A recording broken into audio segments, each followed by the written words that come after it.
Ya, jujur saya kaget banget karena memang sebenarnya Dewi itu bukan tipe orang yang suka cerita tentang maksudnya tentang kehidupan rumah tangganya dia gitu. Jadi kita tuh memang aku tahu banget dia tipe yang seperti itu gitu dan kalau aku lihat gimana ya kalau aku bilang ngomongin masalah kaget aku pasti kaget banget, shock.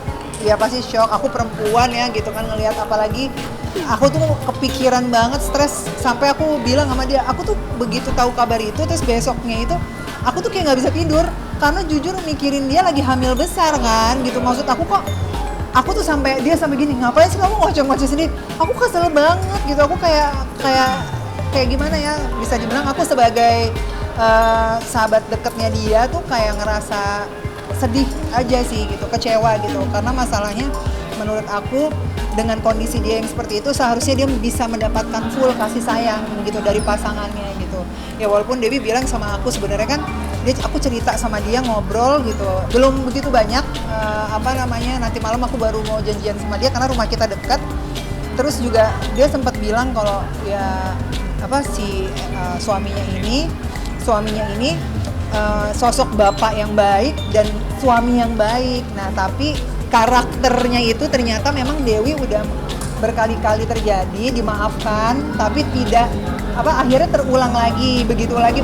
Mungkin semua kan ada titiknya ya gitu sampai akhirnya Dewi bisa publish itu pasti kan ada sebab gitu loh. Kelelahan yang mungkin dia alami karena selama ini nggak pernah dibuka kan gitu. Dia udah luar biasa banget dong berarti selama ini gitu kan sampai sahabat-sahabatnya aja nggak tahu gitu loh.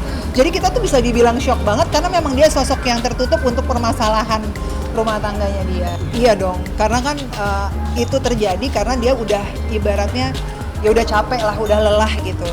Nah jadi ya sekarang aku sih cuma bisa bilang sama dia kamu harus kuat, aku bilang semangat, aku bilang gitu karena dia tuh memang kita tuh kayak ibaratnya bukan yang sering ketemu, tapi kita tuh misalkan kayak aku sakit kemarin, Beb gimana keadaan, tiap hari ditanyain, terus ngirimin makanan kayak gitu. Nah aku juga begitu ke dia, kita tuh saling satu sama lain gitu. Nah jadi kayak begitu aku denger kayak gini, iya pas aku lagi kerja, terus pas ada urusan, terus akhirnya baru sempet hari ini gitu. Jadi kayak menurut aku tuh kayak didoain aja yang terbaik buat Dewi, mudah-mudahan Dewi bisa melewati semua ini dengan baik gitu. Dan harapan aku ke depan ya sebenarnya mau itu laki-laki ataupun perempuan, bagaimana caranya kalian bisa menghargai arti sebuah pernikahan, bahwa pernikahan itu harus dihargai, jangan sampai kita menyakiti satu sama lain maupun itu perempuan ataupun laki-laki, karena hal seperti ini tidak terjadi hanya kepada perempuan yang menjadi korban, tapi laki-laki juga bisa gitu. Jadi harapan aku adalah itu, gimana caranya kita menghargai arti pernikahan, karena pernikahan itu adalah ibadah seumur hidup gitu loh, antara janjinya laki-laki sama Allah untuk menjaga istrinya gitu, karena istri seharusnya dijaga, disayangi, dicintai. Paling gerem, paling sebel. Oh iya jelas.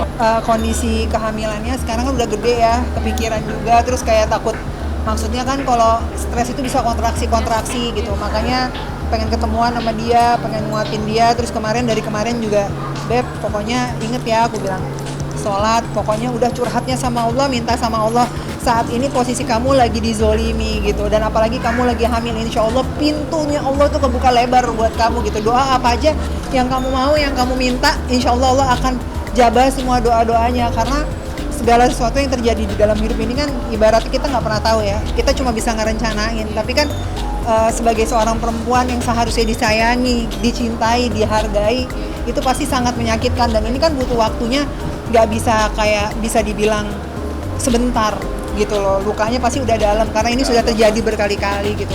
Kalau untuk masalah keputusannya itu apa, aku menghargai keputusan dia karena gini, dia yang tahu hatinya dia, yang tahu keadaannya dia, yang tahu jiwa dan pikirannya dia. Aku sebagai sahabatnya, aku akan support dia, apapun yang dia butuhkan, dia butuh bantuan apapun, aku akan bantu. Karena kondisi dia, jujur, aku tuh sedih banget, ini benar-benar menyakitkan gitu loh. Karena aku kayak nggak bisa ngebayangin ada di posisi dia tuh pasti sakit banget gitu. Jadi ya didoain aja yang terbaik buat Dewi, mudah-mudahan Dewi bisa ngelewatin semua ini, itu aja sih.